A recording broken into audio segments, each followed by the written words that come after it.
சொல்ல சொல்லியிருக்கார் என்பதை மகிழ்ச்சியில் நான் தெரிவித்துக் கொள்கிறேன்.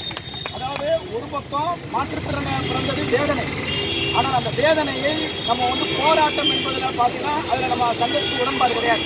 எப்போதுமே நம்ம அகிம்சை முறையில் தான் நம்ம எல்லா விஷயத்தையும் கொண்டு போவோம். ஆனால் ஏன் தெரியுமா, நம்ம டெய்லி தானே போராடிக்கிட்டு இருக்கோம். நம்ம வாழ்க்கையில் டெய்லி போராடி ஒவ்வொரு நேரமும் நம்மளுடைய நடைக்காக கஷ்டப்பட்டுக்கிட்டு போராடிக்கிட்டு இருக்கோம். இதுக்காக போராட்டம் பண்ணிட்டா அரசுக்கு தெரிவிக்கணும்ல. அரசு ஆட்டோமேட்டிக்காக பாடணும். அரசு ஆட்டோமேட்டிக்காக நம்ம மேலே கருணை காமிக்கணும்.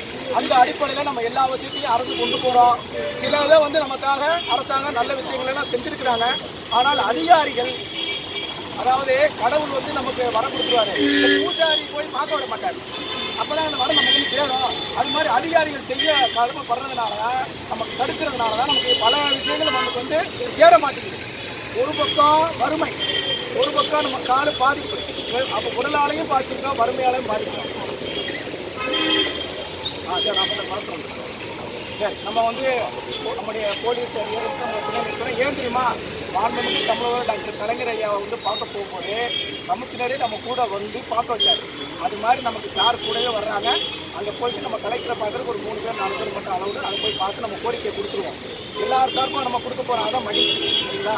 அதனால் எல்லாருமே பத்துருவோமா சார்? எல்லாரும் 2 பேராக வாங்க.